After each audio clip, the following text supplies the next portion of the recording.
Guys welcome to only IAS. और हमारी UNESCO world heritage sites of India की series चल रही थी और आज की इस वीडियो में हम इस सीरीज़ को कंप्लीट करने वाले हैं। तो जितने भी बचे हुए स्टेट्स हैं वो आज की इस वीडियो में कवर हो जाएंगे। गाइस 22 मार्च से हमारी last mile leap test series चालू हो रही है, जिसके अंदर आपको 50 फुल लेंथ टेस्ट मिलने वाले हैं, जिसमें इंक्लूड रहेंगे आपके 30 sectional test, 5 mock test, 5 CSAT के टेस्ट, इसके साथ ही साथ बजट के test, economic survey test, India year book test and government scheme test.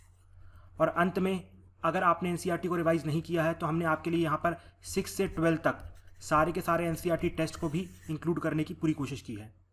इसके साथ ही साथ आपको यहाँ पर क्विक रिवीजन के लिए हमारी मिलेंगी उड़ान बुकलेट्स और करंट अफेयर्स के रिवीजन के लिए मिलेंगी उड़ान प्लस बुकलेट्स, और ये सारे कोर्सेज हिंदी माध्यम में भी उपलब्ध हैं। तो आज का हमारा पहला स्टेट है बिहार। अब देखिए बिहार में आपको 2 साइट्स देखने को मिलेगी। सबसे पहली है महाबौद्धि टेम्पल और दूसरी है archaeological site of Nalanda, Mahavihara at Nalanda. अब सबसे पहले हम आते हैं महाबौद्धि टेम्पल में। अब देखिए जो महाबौद्धि टेम्पल है ये उसी स्थान पर लोकेटेड है जहाँ पर सिद्धार्था को निर्वाणा प्राप्त हुई थी और यहाँ पर वो गौतम बुद्धा कहलाए थे। अब देखिए ऐसा कहा जाता है महाबौद्धि टेम्पल की जो ब्रिक है उसे अशोका ने रखा था, बट अभी जो भी स्कल्पचर्स या वेदिका प्रेजेंट है that belongs to the post Maurya time, but जो मोस्ट ऑफ द स्कल्पचर्स हैं that belong to the Pala period. और आपको जो आज ये महाबौद्धि टेम्पल दिख रहा है ये एक्चुअली ओरिजिनल टेम्पल नहीं है। जो ओरिजिनल टेम्पल है वो बहुत पहले डिस्ट्रॉय हो चुका है।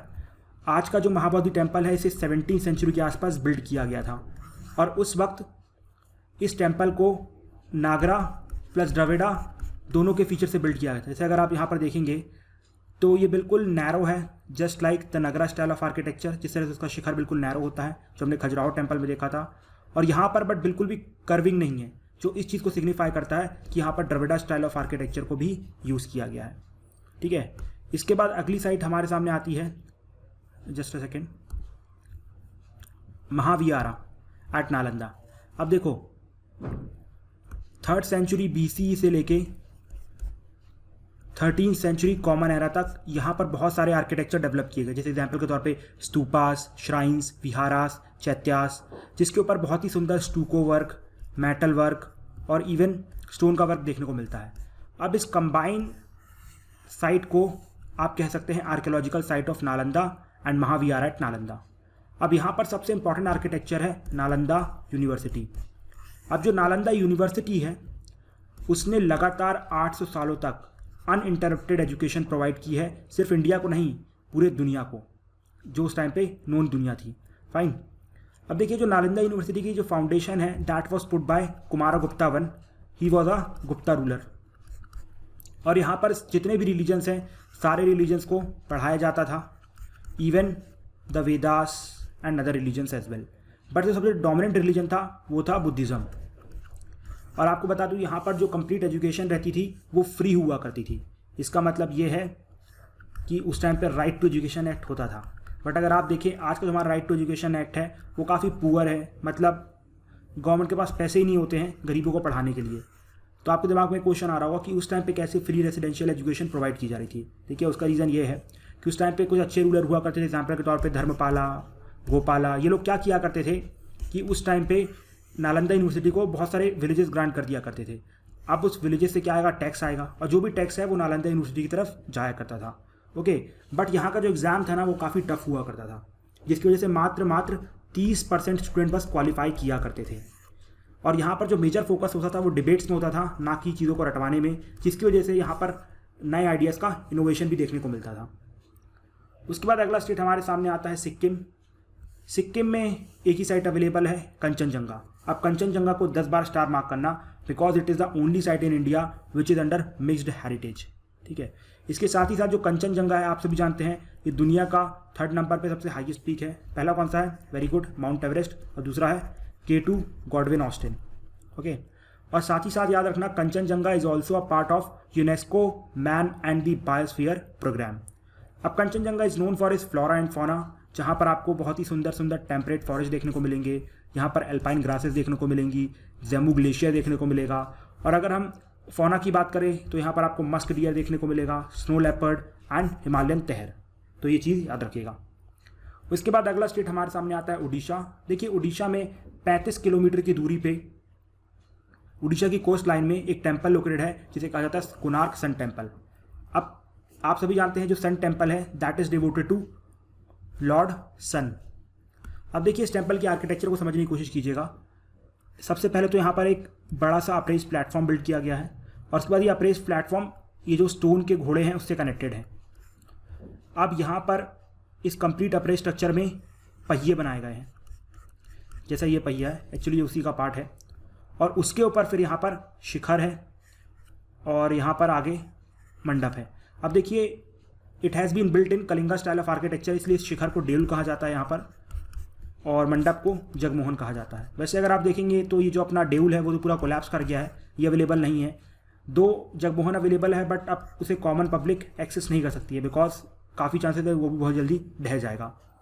अब एक इम्पॉर्टेंट क्वेश्चन ये आता है कि इस टेम्पल को इस तरीके का स्वरूप क्यों दिया गया, मतलब यहाँ पर पहिए हैं, यहाँ पर फिर आप कह सकते हैं स्टोन के घोड़े हैं, मतलब एक रथ का फॉर्म क्यों दिया गया। बिकॉज माइथोलॉजी में ऐसा कहा जाता है जो सूर्य भगवान है वो अपने रथ में घूमते हैं, इसलिए इसे रथ का फॉर्म देने की कोशिश की गई है।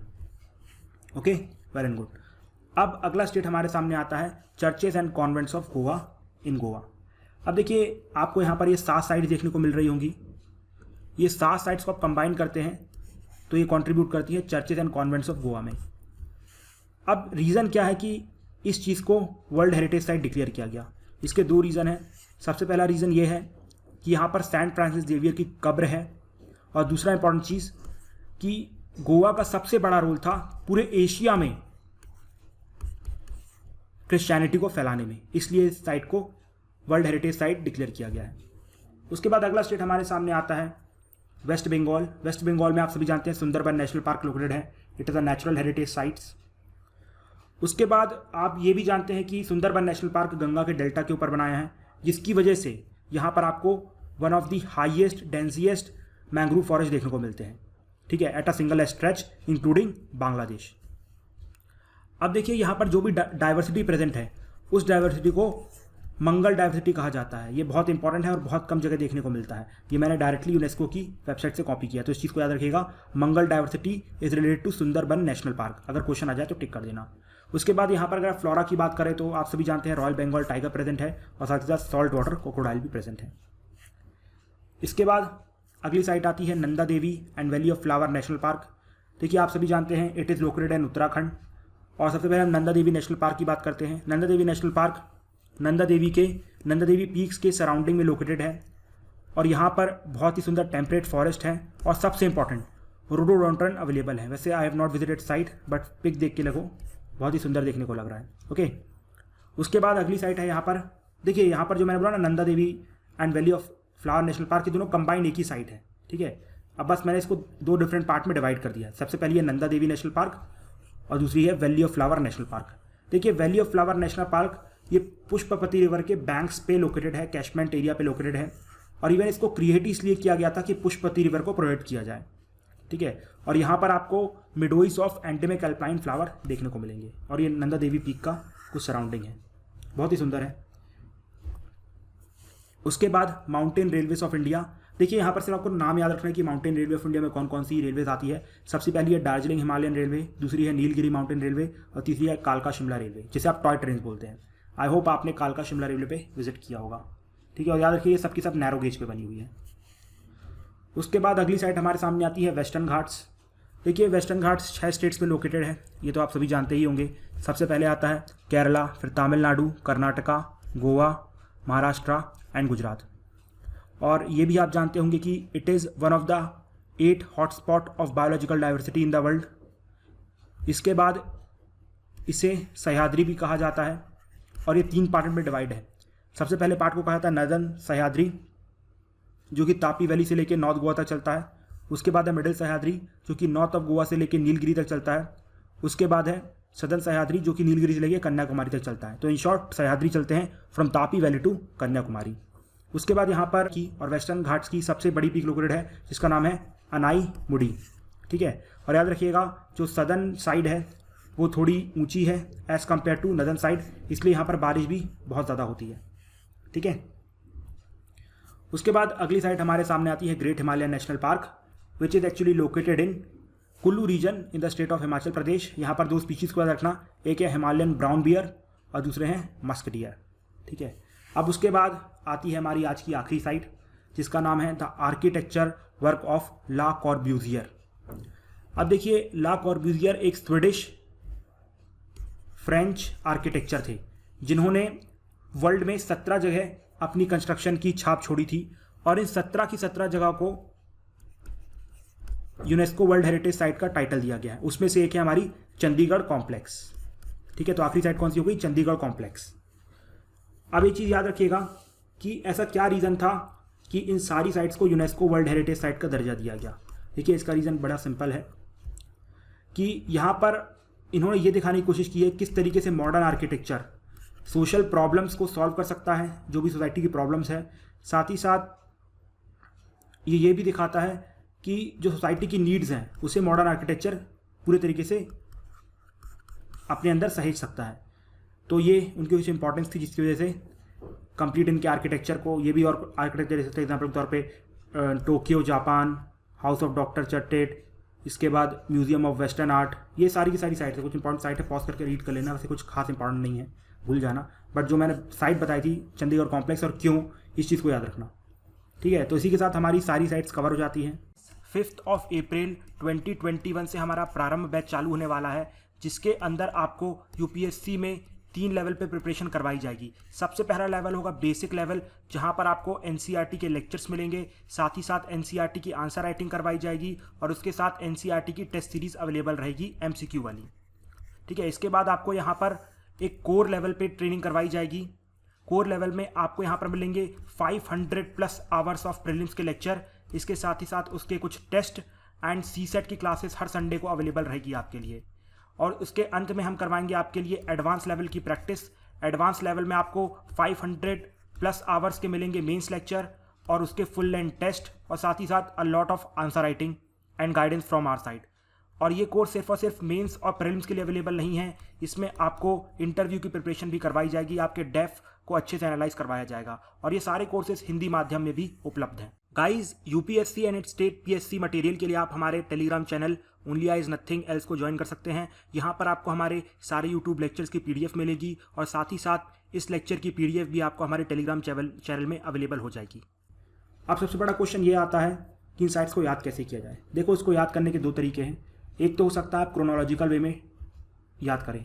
अब देखिए, क्रोनोलॉजिकल वे में याद करने का फ़ायदा ये होगा कि आपका जो टाइप 3 क्वेश्चन है, मतलब अगर क्रोनोलॉजी बेस्ड क्वेश्चन आते हैं, बहुत आराम से सॉल्व हो जाएंगे। एग्जाम्पल के तौर पे अगर इस टाइप का कोई क्वेश्चन आ गया कि भाई इन यूनेस्को वर्ल्ड हेरिटेज साइट को मतलब यू अरेंज दैम, कि भैया किस साल में सबसे पहली साइट रिकॉग्नाइज हुई थी, इसके बाद सबसे आखिरी में कौन सी साइट रिकॉग्नाइज हुई थी। जैसे यहाँ पर है ताजमहल, रानी की वाव, जयपुर सिटी, उसके बाद एलोरा केव्स। तो आप इसको अरेंज कर सकते हैं। सबसे पहली एलोरा हुई थी, उसके बाद हुई थी हमारी ताजमहल, उसके बाद रानी की वाव, उसके बाद आखिरी में 2019 में जयपुर सिटी। इस तरह का क्वेश्चन आ सकता है। लेकिन let me tell you, this approach can be little bit dangerous as per my views, otherwise जो भी आपकी मर्जी हो। देखिए, रीज़न इज़ वेरी सिंपल कि भाई ये जो क्वेश्चन है ना, क्रोनोलॉजी बेस्ड क्वेश्चन, मतलब कंप्लीट फैक्चुअल जो क्वेश्चन है, ये रेयरेस्ट क्वेश्चन होते हैं। और अगर आ भी गए ना, तो ये उन क्वेश्चन में कैटेगराइज होंगे जिनको सॉल्व नहीं किया जाता है। आई थिंक आप सभी जानते होंगे 100 में से सिर्फ और सिर्फ 80 क्वेश्चन सॉल्व किए जाते हैं, और बाकी जो 20 क्वेश्चन होते हैं वो छोड़ने वाले होते हैं। जो 95 अटेंड करते हैं उनका ये रहता है कि वो लोग इंटेलिजेंट गेस बहुत ही परफेक्टली कर पाते हैं, बट फिर भी 20 क्वेश्चन छोड़ने के लिए होते हैं। तो उन 20 क्वेश्चन का ये पार्ट होगा। तो भाई उस जगह क्या मेहनत करनी जहाँ से एफर्ट लगा के बहुत ही कम रिजल्ट मिलना है, तो उस चीज़ को आप छोड़ भी सकते हैं। और दूसरा एडवांटेज इसका ये है, दूसरा डिसएडवांटेज इसका ये है कि यहाँ पर स्टेट्स को याद करने में बड़ी प्रॉब्लम होगी। अगर आप देखेंगे, अगर यूपीएससी को क्वेश्चन फ्रेम करना होगा तो वो क्रोनोलॉजी और स्टेट्स में से स्टेट्स को चुनेंगे कि मतलब कौन सी साइट कौन से स्टेट में लोकेटेड है। अब यहाँ पर अगर आप इस वे में स्टेट को याद करने जाएंगे, बड़ी प्रॉब्लम होगी। क्यों? बिकॉज जैसे एग्जाम्पल के तौर पे सबसे पहली साइट कौन सी आई थी? एलोरा। तो आप क्रोनोलॉजी में याद करेंगे तो पहले अजंता आई, अजंता के बाद एलोरा आई, एलोरा के बाद आगरा फोर्ट आई, आगरा फोर्ट के बाद ताजमहल आई, ताजमहल के बाद हमारी कोणार्क सन टेम्पल आई। और अगर आप देखें अजंता कहाँ लोकेटेड है? महाराष्ट्र में, एलोरा महाराष्ट्र में। अब हमारे सामने आगरा फोर्ट है, that is located in Uttar Pradesh, Taj Mahal Uttar Pradesh. इसके बाद Konark sun temple it is in Orissa. तो आप देखिए, आपने 2 यहाँ पर क्रोनोलॉजी वाइज साइट्स को याद कर ली है। हो सकता है ये क्वेश्चन सही भी हो जाए। पहली बात तो उसको याद करना बड़ा मुश्किल होगा। दूसरी बात आप सोचिए, यहाँ पर स्टेट्स में कितनी हौच-पौच हो रही है। सबसे पहले महाराष्ट्र था, फिर यूपी आया, फिर उड़ीसा आया, फिर कोई और आएगा। ठीक है, तो ये मेरे हिसाब से थोड़ा सा मुश्किल है, बट फिर भी if you can do it, I have no issue, you can go with it. मैंने आपका काम यहाँ पर सॉल्व कर दिया है। देखो यहाँ पर विकीपीडिया से मैंने क्रोनोलॉजी वाइज और ईयर वाइज जितने भी साइट्स हैं 38 साइट्स हैं उनको कॉपी करके पेस्ट कर दिया है। तो आपका यहाँ पर काम हो गया, सो यू डोंट वरी, ठीक है। और दूसरी मेथड वो है जो मैंने बताई थी कि भाई स्टेट वाइज आप याद रखो कि कौन से स्टेट में कौन साइट लोकेटेड है। जैसे एग्जाम्पल के तौर पे सबसे पहले आप ये क्वेश्चन अटेम्प्ट करो कि भाई आप इन यूनेस्को वर्ल्ड हेरिटेज साइट्स को कंपेयर करो या मैच करो उनके स्टेट्स के साथ। सबसे पहली है Sabarmati Ashram Gujarat, Konark sun temple West Bengal, Sanchi Madhya Pradesh, Hampi Karnataka. अब देखो जिसने क्रोनोलॉजिकल वे में याद किया है, सिंपल सी बात है, वो पहले ऑप्शन को एलिमिनेट कर देगा। क्यों? Because Sabarmati is not a UNESCO world heritage site. लेकिन भाई मैंने भी तो आपको स्टेट वाइज याद करवाई है, तो आपको साइट्स तो वहाँ पर भी याद हुई पूरी 38, तो आप भी यहाँ पर एलिमिनेट कर दोगे। तो इन शॉर्ट जो क्रोनोलॉजी वाले को एडवांटेज है वो तो आपको है ही, लेकिन दूसरा एडवांटेज ये है कि क्रोनोलॉजी वाले को स्टेट्स याद करने में बड़ी जकल्लस होगी, लेकिन आपको स्टेट्स याद करने में बहुत आसान होगा, ठीक है। बिकॉज आप सभी जानते हैं सांची मध्य प्रदेश में है, और उसके बाद कुनार सन टेम्पल ये गलत हो जाएगा, तो आपको 3rd और 4 करेक्ट मिल जाएगा। उसके साथ ही साथ दूसरी बात आसान ये है कि स्टेट वाइज ना ट्रिक बहुत सारी अवेलेबल है गूगल और इंटरनेट में। देखिए जो भी ट्रिक मैं आपके सामने रख रहा हूँ वो सब मैंने खुद कॉपी की है गूगल और इंटरनेट से, तो आप और अच्छे से ढूंढ सकते हैं। जैसे एग्जांपल के तौर पे अगर मुझे मध्य प्रदेश की साइट्स को याद करना है तो एक शॉर्ट ट्रिक है, भीमा बाइस खजूर from Madhya Pradesh while going to meet his sister Sanchi. तो भीमा से हो गया भीमपेटिका, खजूर से हो गया खजुराहो, सांची से हो गया सांची सूपा, और मध्य प्रदेश में अवेलेबल है। तो अब देखिए कितनी आसानी से आपको तीनों साइट और स्टेट याद हो गए, where it is not possible in chronological way. तो ये मेरा अपना पॉइंट ऑफ व्यू था, बाकी मैंने आपके लिए हर चीज़ प्रोवाइड कर दी है। अगर आप क्रोनोलॉजी वाइज जाना चाहते हैं तो मैंने लिस्ट प्रोवाइड कर दी है, अगर आप स्टेट वाइज जाना चाहते हैं तो मैंने उस तरीके से ही पढ़ाया है कि आई थिंक अब आपको सारी साइट्स याद हो गई होंगी, ठीक है। बट फिर भी याद नहीं होती है तो ट्रिक्स यहाँ पर अवेलेबल है आपके सामने। और इसके साथ ही साथ आपको ट्रिक्स ढूंढने की चकल्लस ना हो, उसके लिए मैंने PDF में एंड में सारी ट्रिक्स जो भी इंपॉर्टेंट है वो सब अटैच कर दी है। और अगर आपको कम लगती है तो you can get more from the internet. और याद रखिएगा ये सब मेरी ट्रिक्स नहीं है, ये सब मैंने खुद गूगल और कोरा या फिर कई वेबसाइट से पढ़ा है, ठीक है। तो याद रखिएगा इस चीज़ को। तो ये आपको 2 टाइप के क्वेश्चन देखने को मिल सकते हैं, पहला कि क्रोनोलॉजी वाइज में जाएगा जिसके चांसेस कम है, और दूसरा है स्टेट वाइज में आ जाएगा जिसके चांसेस काफ़ी ज़्यादा है, ठीक है। और आपको पता है मैंने इस तरह से पढ़ा है तो आप इन क्वेश्चन को बहुत आराम से अटेम्प्ट कर पाएंगे। इसके बाद टाइप 3 के क्वेश्चन ये आ सकते हैं कि भाई इनमें से कौन सी साइट कल्चरल है, नेचुरल है, मिक्सड है, but these are the rarest of question because these are one of the easiest question. जैसे एग्जाम्पल के तौर पे नेचुरल आप सभी जानते हैं, great Himalaya national park, Kaziranga national park, Keoladeo Ghana national park, Manas wildlife sanctuary, Nanda Devi, Sundarban national park, Western Ghats. Mixed में बता चुका हूँ, एक ही है वो है कंचनजंगा। तो अगर आप इन 8 साइट्स को याद कर लेते हैं तो जितनी भी बची हुई साइट्स हैं they are what, very good. अब इसको क्या हो गया, they are the cultural site, ठीक है। तो सिंपल सी बात है ना यार, जो आसान है उसको पहले याद करेंगे तो ये 8 याद हो जाएंगी, उसके बाद जितनी बची होंगी वो कल्चरली होंगी। कॉमन सेंस लगाओ। तो ये तीन टाइप के क्वेश्चन होंगे। उसके बाद टाइप 4 का क्वेश्चन ये हो सकता है जो सबसे ज़्यादा इंपॉर्टेंट है, ठीक है। अगर आपको शुरू के 3 टाइप्स में जो भी प्रॉब्लम है वो बात की बात है, लेकिन आप टाइप 4 नहीं छोड़ सकते। क्यों? बिकॉज यहाँ पर क्वेश्चन आएंगे इन्फॉर्मेशन बेस्ड और एनालिसिस बेस्ड। मैं आपको ऑलरेडी बता चुका हूँ कि जो 90% क्वेश्चन होंगे वो इन्फॉर्मेशन बेस्ड होंगे या फिर एनालिसिस बेस्ड होंगे, ठीक है। इस पॉइंट को मत भूलिएगा। तो अगर आप शुरू के 3 टाइप को छोड़ भी देते कोई मैटर नहीं करता, बट फिर भी मैंने पढ़ा दिया कि आपको चीज़ें याद हो जाएंगी। बट 90% आपका फोकस इन्फॉर्मेशन पे होना चाहिए। फॉर एग्जाम्पल जो मैंने आपको अजंता के बारे में बताया, लौरा के बारे में बताया, CST के बारे में बताया, वो सब ज़्यादा पता होना चाहिए। और अब मैं आपको एक चीज़ इंश्योर करवाना चाहूँगा कि अगर मान लीजिए क्वेश्चन मॉडरेट लेवल पे आता है या फिर ईजीएल लेवल पे होता है तो सारे क्वेश्चंस मेरी स्लाइड से कवर हो जाएंगे। लेकिन अगर क्वेश्चन थोड़ा सा टफर साइड में आता है तो यहाँ पर आपको एलिमिनेशन टेक्निक या फिर आप कह सकते हैं जो इंटेलिजेंट गेसेस लगाने पड़ेंगे। और अगर बिल्कुल टफेस्ट कैटेगरी में आता है तो सिर्फ आपके लिए टफ नहीं, सबके लिए टफ होने वाला है। फाइन। तो ये इस टाइप के 4 क्वेश्चन इस पूरे टॉपिक से आ सकते हैं। तो मेरी पूरी एनालिसिस थी आप सभी के लिए। और एक चीज़ और, आप सभी का स्पेशल क्वेश्चन कि सर PDF कब मिलेगी। देखो यार, PDF मैंने मैनेजमेंट टीम को आज ही ट्रांसफ़र कर दी है, अब बहुत जल्दी वो आपको प्रोवाइड कर देंगे। अब आप सोच रहे होंगे मैंने पहले आपको PDF नहीं दी थी, उसका रीज़न क्या है। देखिए reason is very very simple कि कई बार क्या होता है ना, रिकॉर्डिंग के टाइम हमें चीज़ों को ओमिट करना पड़ता है, एडिट करना पड़ता है। तो अब ऐसा तो नहीं होगा ना कि आज हमने आपको एक PDF प्रोवाइड की, फिर मैंने कल उसे एडिट कर दिया तो अब उसका वर्जन 2.0 लाऊंगा, फिर 3.0 लाऊंगा। ऐसा नहीं कर सकते ना, एक फाइनल PDF देनी होती है। तो उसके लिए हम लोग सीरीज़ के एंड होने का वेट करते हैं। सो हमारी सीरीज़ हो चुकी है complete. So with this we conclude our today's lecture and we are going to meet in the next lecture with some more stuff. Till that time, thank you, have a nice day and जय हिंद।